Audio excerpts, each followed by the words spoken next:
हाथरस कांड में सबसे बड़ा सवाल यह है कि हाथरस की पीड़िता बेटी का गुनहगार कौन है।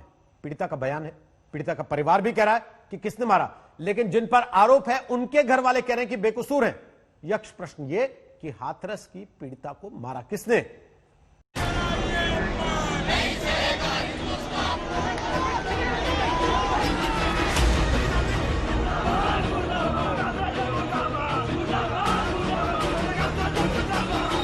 हाथरस की पीड़ित बेटी को इंसाफ दिलाने के लिए 10 दिन से हंगामा हो रहा है। इंसाफ की गुहार लग रही है, लेकिन सवाल उठ रहा है कि पीड़िता को मारा किसने। इस सवाल का जवाब जानने से पहले पीड़िता के मृत्यु शैया से दिया गया बयान सुन लीजिए।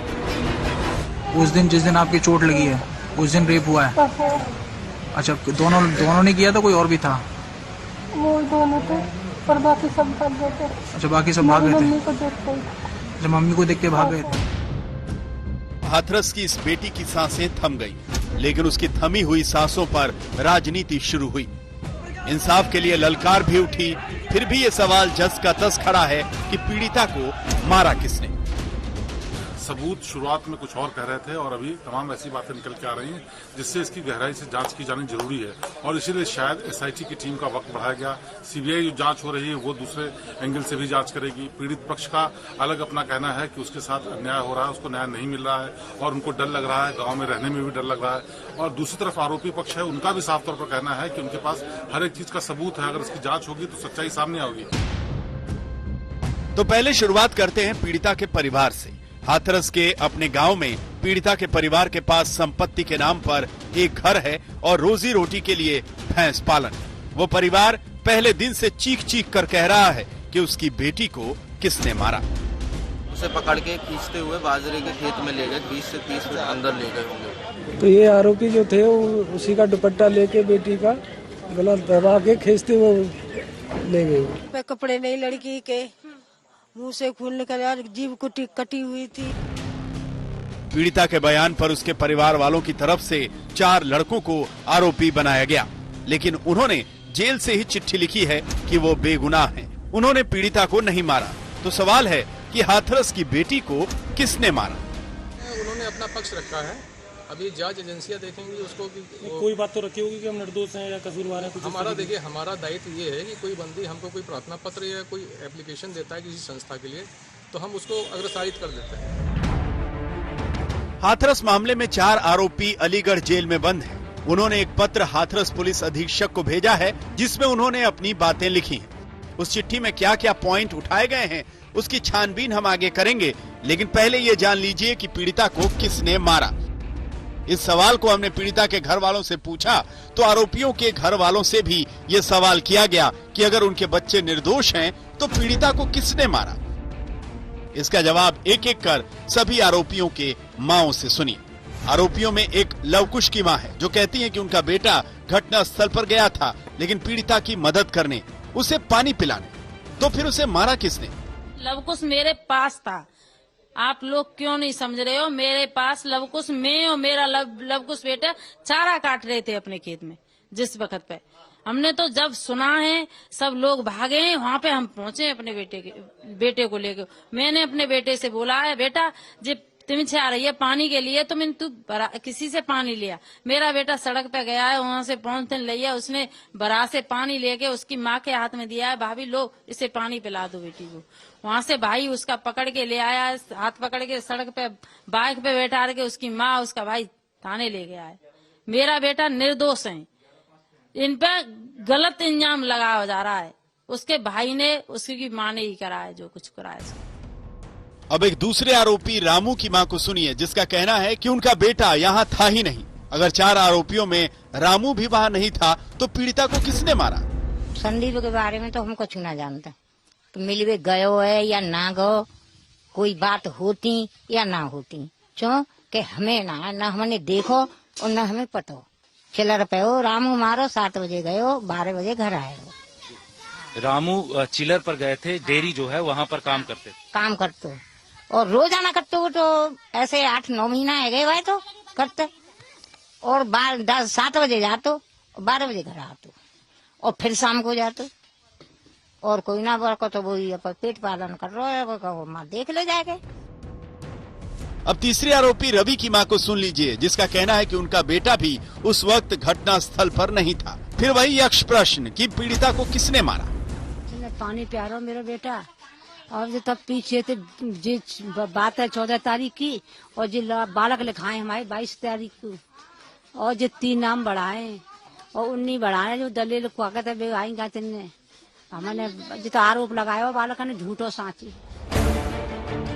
चौथे आरोपी संदीप के घर वाले भी उसकी तरफदारी कर रहे हैं, लेकिन पीड़िता के बयान, उसके घर वालों के आरोप और जवाब में आरोपियों के आरोपों से इनकार करने से ये सवाल और धधक उठा है कि पीड़िता को किसने मारा। राजेश सिंघल और जितेंद्र बहादुर सिंह के साथ आज तक ब्यूरो। 14 सितंबर को हाथरस में लड़की के साथ जो कुछ हुआ वो सभ्य समाज के माथे पर एक बड़ा कलंक है। उसमें 4 लोगों की गिरफ्तारी हुई। आरोपी अलीगढ़ जेल में बंद है, जहां से उन्होंने एक चिट्ठी लिखी। हाथरस के एसपी को लिखी चिट्ठी में आरोपियों ने खुद को बेगुनाह बताया। अगर वो बेगुनाह है तो भी यह सवाल कायम है कि गुनहगार कौन है।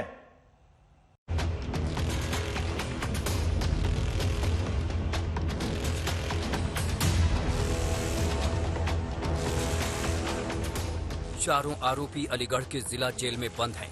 चारों पर अलीगढ़ की पीड़िता बेटी के परिवार वालों ने सामूहिक बलात्कार और हत्या का आरोप लगाया है। हालांकि अब तक की किसी भी मेडिकल रिपोर्ट में रेप का मामला नहीं आया है, लेकिन पीड़िता की मौत तो हुई है। तो सवाल है कि पीड़िता को किसने मारा। इस मामले में जेल में बंद चारों आरोपियों की तरफ से एक चिट्ठी सामने आई है। अलीगढ़ जिला जेल में बंद वारदात के मुख्य आरोपी संदीप ने ये चिट्ठी लिखी है। इस चिट्ठी के जरिए संदीप ने खुद को और अन्य तीनों आरोपियों को बेगुनाह बताया है।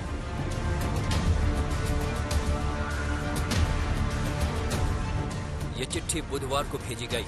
इस चिट्ठी पर संदीप और दूसरे तीनों आरोपियों के दस्तखत और अंगूठे के निशान भी हैं। इस पर एक आरोपी लवकुश की मां का कहना है कि बच्चे जो कह रहे हैं वो सही है, वो सच है। मेरे बच्चों ने लिखा है, मुझे तो मालूम नहीं, बच्चों ने लिखा है तो मैं वो सच है। बच्चों के बीता है कि सच है। बच्चों ने कोई गुनाह नहीं किया है, उसके भाई ने, उसकी माँ ने किया है। मेरे बच्चों ने कुछ गुनाह नहीं किया है। अब हम आपको पहले वो चिट्ठी दिखाते हैं जिसमें 14 सितंबर की घटना का विस्तार से चर्चा है। इसमें मुख्य आरोपी संदीप पूरी वारदात के लिए पीड़िता के परिवार पर ही निशाना साध रहा है। चिट्ठी में संदीप ने लिखा कि पीड़िता से उसकी दोस्ती थी, उससे फोन पर बात होती थी। संदीप के मुताबिक पीड़िता के घर वालों को उनकी दोस्ती पसंद नहीं थी। वारदात के दिन पीड़िता से मुलाकात हुई थी। उसकी मां और भाई के कहने पर संदीप घर लौट आया था। बाद में पता चला कि पीड़िता को मां और भाई ने पीटा, जिससे उसकी मौत हो गई। संदीप का कहना है कि उसे और 3 अन्य को झूठे आरोप में फंसाया गया। संदीप खुद को निर्दोष बताकर अपने लिए न्याय मांग रहा है। चिट्ठी एसपी के पास भेजी गई है।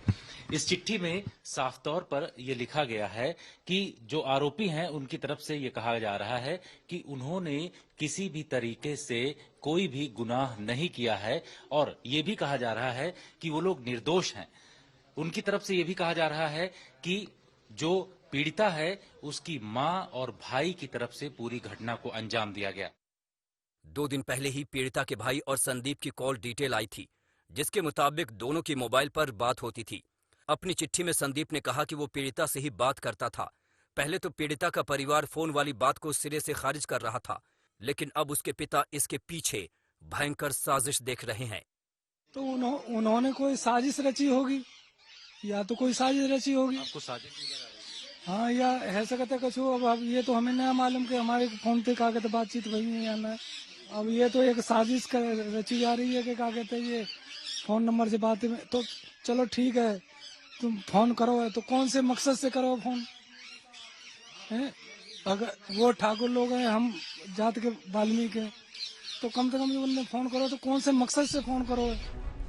हाथरस के एसपी को लिखी चिट्ठी से हाथरस कांड में एक नया मोड़ आ गया है। उस चिट्ठी में संदीप ने बाकी आरोपियों लवकुश, रवि और रामू को अपना चाचा बताया है। संदीप ने इन तीनों को बेकसूर बताया है। संदीप ने लिखा है कि उसने कभी भी पीड़िता के साथ मारपीट नहीं की है। संदीप ने लिखा है कि उसे 20 सितंबर को झूठे मुकदमे में जेल भेजा गया है। संदीप ने एसपी हाथरस से मामले की जांच करवाकर इंसाफ की गुहार लगाई है। एक तरफ जहां इंसाफ की यहां पर मांग की जा रही है, कहा जा रहा है कि जो पीड़ित परिवार है उसको इंसाफ मिलना चाहिए, वहीं दूसरी तरफ जो आरोपी हैं वो लोग भी कह रहे हैं कि उनको निष्पक्ष जांच चाहिए। तो इस तरीके की बातें सामने आने लगी हैं। लेकिन अक्टूबर 2019 से लेकर के मार्च 2020 तक जो CDR मिला है उसमें इलेक्ट्रॉनिक एविडेंस होता है, और ये जो जांच एजेंसियां हैं उन जांच एजेंसियों के पास इस तरीके की जानकारी जाएगी। उसके बाद ही ये साफ हो पाएगा कि आखिर किस तरीके से इन लोगों की बातचीत होती थी। हाथरस कांड के आरोपियों ने खुद की बेगुनाही वाली चिट्ठी तो जारी कर दी, लेकिन ये सवाल अपना जवाब मांग रहा है कि पीड़िता को किसने मारा। शिवेंद्र श्रीवास्तव के साथ जितेंद्र बहादुर सिंह, हाथरस आज तक। हाथरस से लगातार इंसाफ की आवाज उठ रही है। एक तरफ पीड़िता के लिए इंसाफ की मांग हो रही है, जिसने मरने के पहले अपने बयान में कहा कि उसके साथ सामूहिक बलात्कार हुआ। आखिर क्या हुआ था 14 सितंबर को? उस दिन का एक वीडियो आया है जब पुलिस तफ्तीश के लिए गई थी। क्या उस वीडियो से यह राज खुलेगा कि हाथरस की बेटी को किसने मारा? आपको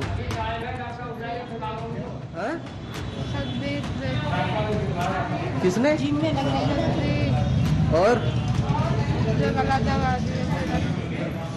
हाथरस की पीड़िता बेटी का ये बयान ठीक उसी दिन का है जिस दिन उसको इस बेरहमी से पीटा गया कि 15 दिन में उसकी जान चली गई। आखिर क्या हुआ था 14 सितंबर को? हाथरस के उस खेत में पीड़िता कैसे लहूलुहान हुई? पीड़िता को बेरहमी से किसने मारा? उस घटना स्थल पर क्या क्या हुआ था? इन सवालों का जवाब फंसा हुआ है, और ये भी सवाल फंसा हुआ है कि हाथरस की पीड़िता को किसने मारा। ऐसे में हम आपको 14 सितंबर का वीडियो दिखा रहे हैं। ये वीडियो उसी दिन उसी जगह की है जहां ये सनसनीखेज वारदात हुई थी। पहले ये एक एक तस्वीर देखिए। वारदात के बाद जब शिकायत मिली थी तो पुलिस वाले जांच के लिए क्राइम सीन पर पहुंचे थे।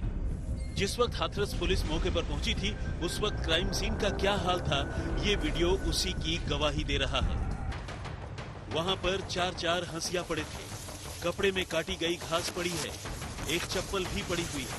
ये वीडियो खुद जांच टीम में शामिल पुलिस वालों ने ही रिकॉर्ड किया था।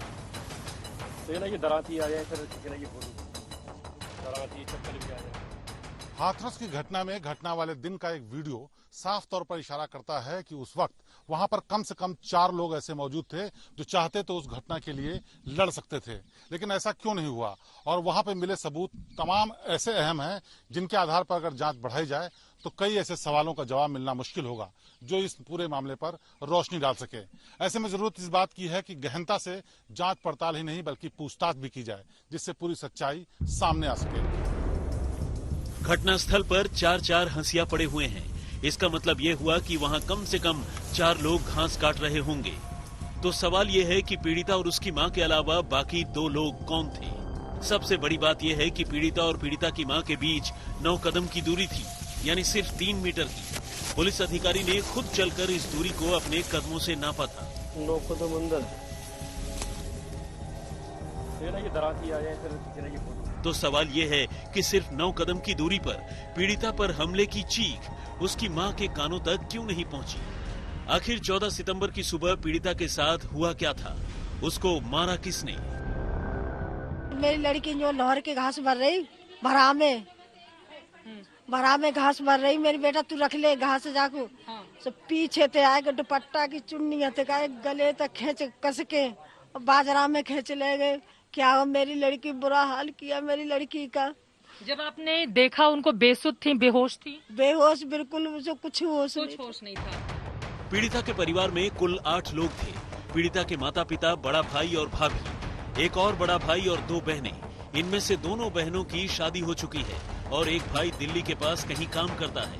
आज तक की टीम उस जगह पर पहुंची जहां वो काम करता था। उस दुर्भाग्य भरे दिन वो अपने ड्यूटी पर था। आज तक उस जगह पहुंच गया है जहां पे उस दिन उसका भाई, छोटा भाई, विक्टिम का छोटा भाई काम कर रहा था।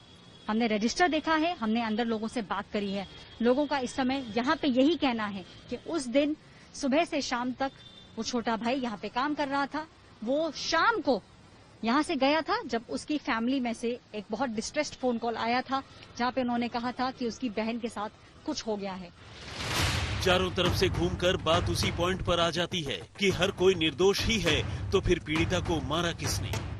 जिस तरह घटना वाले दिन अपनी सफाई लेकर चारों आरोपी और उनके घर वाले सामने आ गए, उसके बाद पीड़िता के परिवार वाले बेहद खिन्न हो गए हैं। मैं अपनी बच्चियों को पाल रही हूँ मारने के लिए, क्यों बड़ी हो जाएगी तो उन्हें गला दबा के मार दूंगी। यही तो काम बाकी बचा है अभी, क्योंकि गरीब और कमजोर लोगों को एक ही काम है अभी। और कुछ चिट्ठी लिख के डाल दो, और भी कुछ लिख के डालो कि उनके 100 सवालों के एक जवाब है कि बॉडी जलाई क्यों, क्या चीज छुपाई है।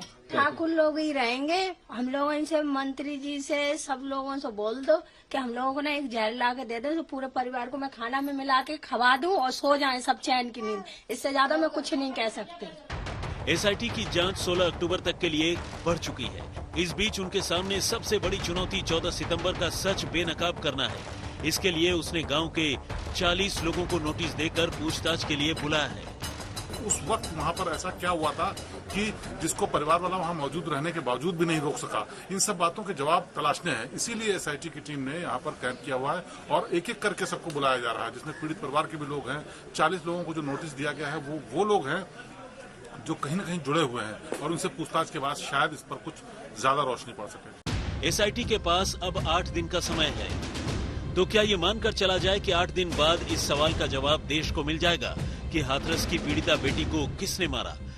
क्या 30 सेकंड का वीडियो इस बात की गवाही देगा कि पीड़िता को किसने मारा? जितेंद्र बहादुर सिंह के साथ शिवेंद्र श्रीवास्तव, हाथरस, आज तक। हाथरस कांड की गुत्थी हर रोज उलझती जा रही है। कभी मेडिकल रिपोर्ट के हवाले से कहा जाता है कि रेप नहीं हुआ, कभी आरोपी की तरफ से कहा जाता है कि उन्होंने नहीं मारा। लेकिन इन दावों के बीच एक कड़वी सच्चाई यह है कि पीड़िता की बर्बर तरीके से हत्या हुई। तो हत्यारा है कौन? हम आपको एक ऐसे शख्स से मिलवाते हैं जिसका दावा है कि वो इस पूरी घटना का चश्मदीद है।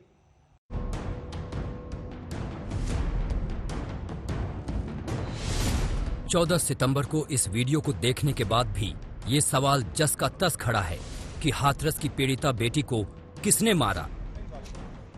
इस मामले में पीड़िता के गांव के ही एक शख्स से हमारी अंडरकवर टीम की मुलाकात हुई। उस शख्स का नाम जयवीर है और उसका दावा है कि वो चश्मदीद है और मौकाए वारदात पर था। तो सुनिए कि उस दिन क्या हुआ, इस पर वो क्या कहता है। अभी बताओ, आप तो मौके पे गए थे ना? हाँ, आपने क्या देखा? मैंने लड़की को वहाँ पड़े हुए देखा, तो लड़की को हाँ मोटा कहते हैं, गाँव में आते थे वो मोटा कहते। गाँव में मोटा कहते हैं? गाँव में मोटा कहते। और वो छोटू से कीजिए भाई माँ ने कि तू हमारे घर खबर कर दिया।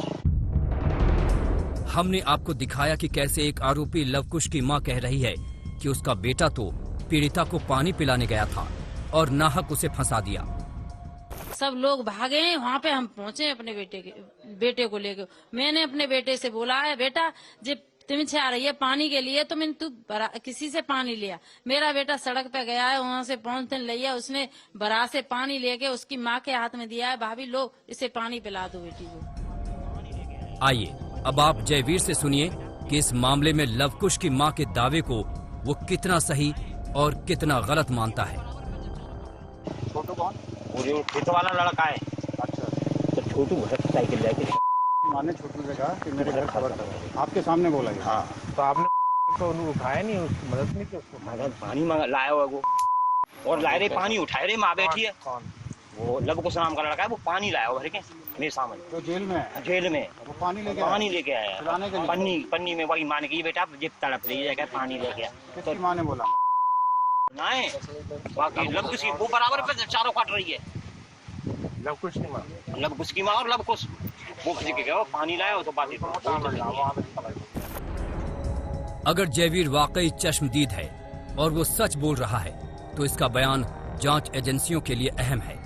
लेकिन इन सबसे अहम तो ये सवाल है जो 29 सितंबर से ही घुमड़ रहा है कि आखिर हाथरस की पीड़िता बेटी को मारा किसने। नितिन जैन के साथ जमशेद, आज तक। क्या हाथरस कांड में कोई बड़ा खेल चल रहा है? क्या हाथरस कांड की पीड़िता को बदनाम करने की कोशिश हो रही है? और इन सब के बीच क्या पीड़िता के कातिल का सवाल गुम हो रहा है?